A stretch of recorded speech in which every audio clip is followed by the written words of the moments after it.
खरीपाच्या पेरणीसाठी संकरित वाणाच्या बियाणाबरोबरच बीज प्रक्रिया, खतांचे डोस, पिकाचे रोग आणि उपाययोजना यासारखे उत्पादन वाढीचं नियोजन करणं गरजेचं असल्याचं कृषी शास्त्रज्ञ जयवंत जगताप यांनी सांगितलं।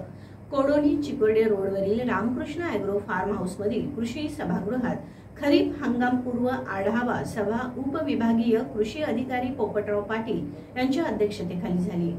पन्हा तालुक्यातील शेतकऱ्यांसाठी पन्हा तालुका कृषी विभागाच्या वतीने खरीप हंगामपूर्व आढावा बैठक घेण्यात आली। यामध्ये खरीप हंगामातील भात, भुईमूग, सोयाबीन यासारख्या पिकांची लागवड कशी करायची, त्याला खतांची मात्रा कशी द्यायची, पिकांवर होणाऱ्या रोगांचे नियंत्रण कसं करायचं, कमी खर्चात अधिकाधिक उत्पादन कसं घ्यायचं याबाबत मार्गदर्शन शेतकऱ्यांना करण्यात आलं। खरीप हंगामातील पेरणीसाठी नवीन संशोधन केलेल्या वाणाचं बियाण वापरावं असं आवाहन डॉक्टर डी.वाय. पाटील कृषी विज्ञान केंद्राचे प्रमुख शास्त्रज्ञ डॉक्टर जयवंत जगताप यांनी केलं। तालुका कृषी अधिकारी काव्याश्री घोलप, पंचायत समितीचे कृषी अधिकारी शरद शिंदे यांनी तालुक्यात खरीप हंगामातील संभाव्य पेरणीचं नियोजन केल्याचं सांगितलं।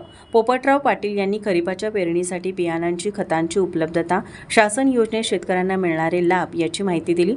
रामकृष्ण ॲग्रोचे संस्थापक महेश देशमुख, मंजुळा देशमुख, किसरूळचे कृषीभूषण शेतकरी सर्जेराव पाटील, शेतकरी जयवंत मगदूम केखले, अशोक भोसले, हरीश पाटील कोडोली, कळे मंडल कृषी अधिकारी टी.एन. खोत, आत्माचे राजेंद्र चौगले, विश्वजित पाटील, विश्वास राबाडे, ज्योतिराम सूर्यवंशी, कृषी अधिकारी तानाजी पाटील, कोडोलीचे कृषी सहाय्यक सुजय भंडारी, सर्व कृषी पर्यवेक्षक, सहाय्यक शेतकरी उपस्थित होते।